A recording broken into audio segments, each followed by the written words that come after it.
Or local fire departments got to the crash scene, or I guess some closer departments may have gotten there first, I would think, wouldn't they? The unanswered question there is what kind of communication the airport got from this plane just moments before it went down.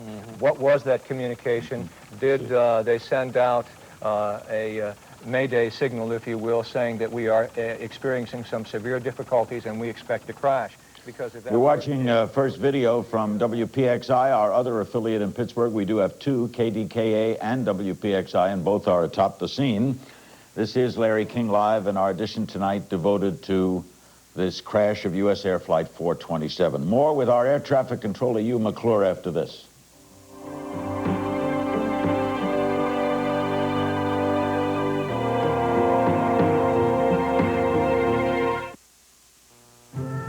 Park your car, never park it without the Club anti-theft device.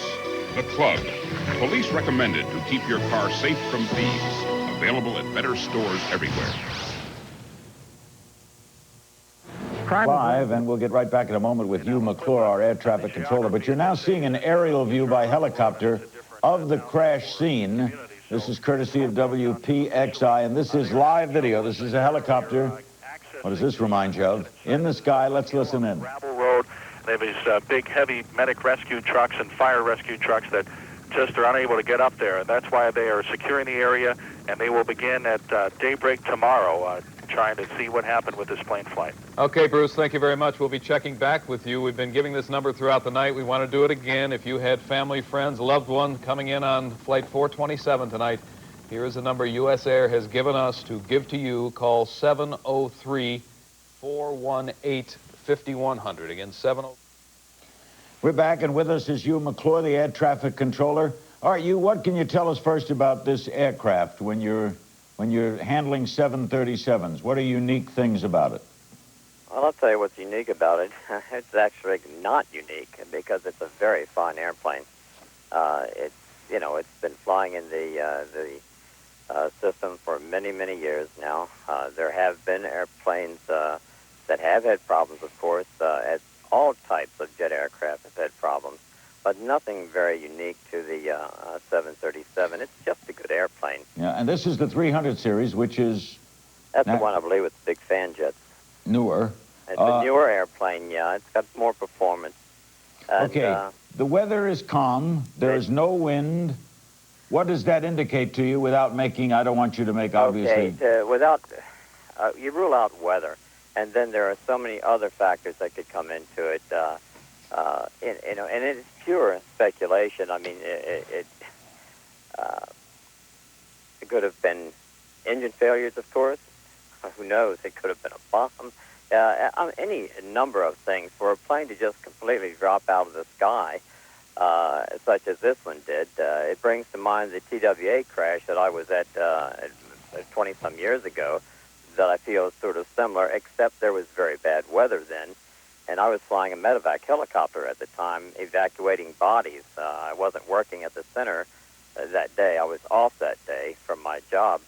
So I know that the people out here on this mountain have really got their hands full and trying to, retrieve the bodies from the crash site. All right, you, they are talking to the controller who was talking to this plane. Probably they're talking to him or her right now, right? They're probably, and they do have all the tapes and so forth. And I'll tell you, the NTSB is really excellent. I mean, they will find what happened. They will find the black box. They're already talking to the controller. They will. I tell you, they will find the cause of this accident. They are that good. I mean, there's no doubt in my mind. They find the black box, and the people that they have trained to do this job at the NTSB are excellent, and they have no peer as far as I'm concerned. Hugh, thanks very much. Okay. We are once again looking at the crash site courtesy of WPXI, and we're now joined on the phone by Congressman Ron Klink, Democrat of Pennsylvania. This crash, Ron, are you with us? Yes, I'm with you, Larry. This is your district, right? Yes, it is. What can you tell us about the area? Well, the area is of course, a brand new airport in Greater Pittsburgh International. Only opened about 2 years this October, and the area is it's a small. Aliquip itself is a small Rust Belt former steel town. Not much steel made there now. There's still a couple of companies there. The area, the Green Garden area near in Hopewell Township, just outside Aliquippa, where this is. So the three of us got in the truck. We ran up there in the truck. And the third driveway, I think it was, we turned in the right.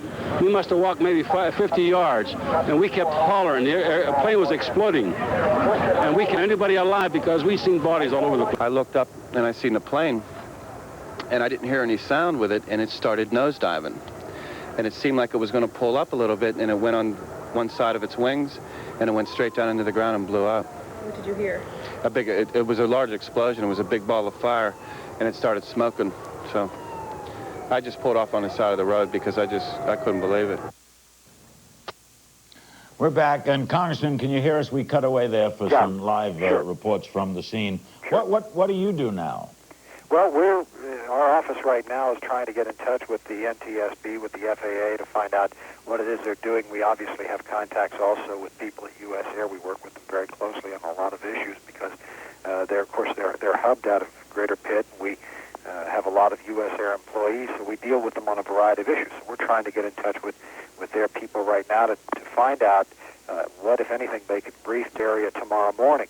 And we'll be down there in that area. We're doing some other things, but we need to try to find out. I mean, we're all.